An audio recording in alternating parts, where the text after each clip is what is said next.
Hi friends, இன்றைக்கி நம்ம கிச்சனில் ரொம்ப சுவையான சூப்பரான ரவா பனியாரம் எப்படி செய்கிறதுன்னு பார்க்க போகிறோம். இது செய்கிறது ரொம்ப ஈஸிங்க. திடீர்னு நம்ம வீட்டுக்கு கெஸ்ட் வந்துட்டாங்கன்னா கூட நம்ம 5 நிமிஷத்தில் இதை ப்ரிப்பேர் பண்ணி வச்சிடலாம். ரொம்பவே டேஸ்ட்டாக இருக்கும். இது வரைக்கும் தமிழ் ஃபன் சேனலை சப்ஸ்கிரைப் பண்ணாத நண்பர்கள் சப்ஸ்கிரைப் பண்ணிக்கோங்க. அப்படியே பக்கத்தில் இருக்க பெல் ஐக்கனை கிளிக் பண்ணிடுங்க.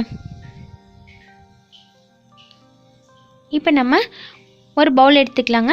அதில் ஒரு முட்டையை உடைச்சிட்டு சேர்த்துக்கலாம்.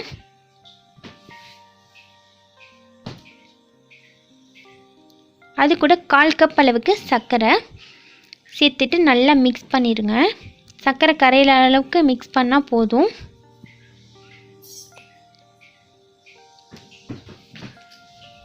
இப்போ நல்லா மிக்ஸ் பண்ணியாச்சுங்க. முட்டை சர்க்கரை மிக்ஸ் பண்ணியிருக்கோம். அது கூட ஒரு பிஞ்ச் அளவுக்கு உப்பு, 2 பிஞ்ச் அளவுக்கு ஏலக்காய் பவுடர்,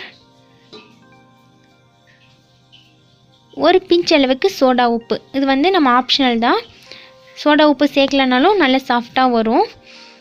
நம்ம 2-3 நாளைக்கெலாம் வச்சு சாப்பிட்ற மாதிரி இருக்கும்போது நம்ம வந்து கொஞ்சமாக சோடா உப்பு சேர்த்துட்டோன்னா அது நம்ம செஞ்ச மாதிரி அப்படியே இருக்கும்.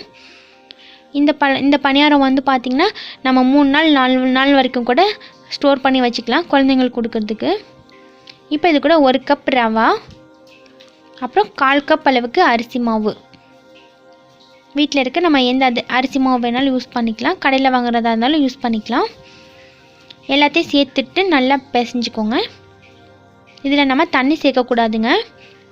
நம்ம அந்த முட்டையும் சர்க்கரையும் சேர்த்துருக்கோம் இல்லையா, அந்த மிக்சிங்லேயே வந்து இந்த மாவு நல்லா பிசைஞ்சுக்கணும்.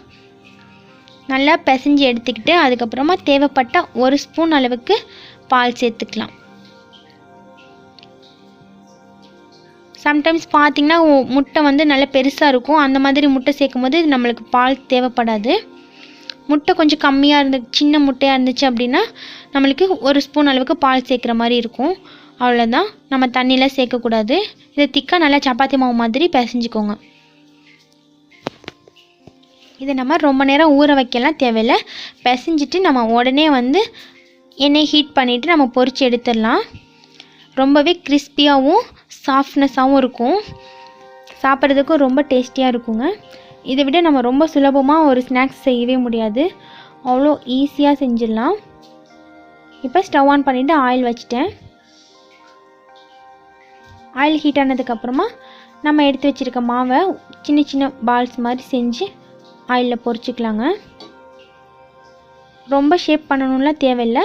நம்ம மாவு எடுத்து லைட்டாக இந்த மாதிரி உருட்டிட்டு போட்டாலே போதும், அழகாக வந்துடும். இந்த பணியாரம் நம்ம போடும்போது ஸ்டவ் வந்து சிம்லேயே இருக்கட்டுங்க. ஆயில் ஹீட் ஆனதுக்கப்புறமே அடுப்பை வந்து ஃபுல்லாக சிம்லேயே வச்சுட்டு பணியாரம் ஃபுல்லாத்தையுமே நம்ம பொரித்து எடுத்துக்கலாம். நம்ம ஃபுல்லாக வச்சு போட்டோம் அப்படின்னா வந்து உள்ளாரெல்லாம் வேகாமல் மாவு மாதிரி தங்கிரும். நம்ம சிம்லேயே வச்சு செய்யும்போது தான் மேலே நல்லா கிறிஸ்பாகி உள்ளார சாஃப்டாக நல்லா வெந்து வரும். இந்த மாதிரி கோல்டன் ப்ரௌன் ஆனதுக்கப்புறமா இதை நம்ம பிளேட்டுக்கு மாற்றிக்கலாங்க. ரொம்ப ஈஸிங்க.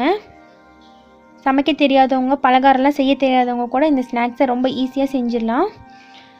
இது வந்து ரொம்ப ட்ரெடிஷ்னலான ஒரு பலகாரம்னு கூட சொல்லலாம். இஸ்லாமியர் வீடுகளெல்லாம் பார்த்திங்கன்னா எல்லாமே பண்டிகை டைமில் வந்து எல்லார் வீட்லேயுமே கண்டிப்பாக இந்த ரவா பணியாரம் செய்வாங்க.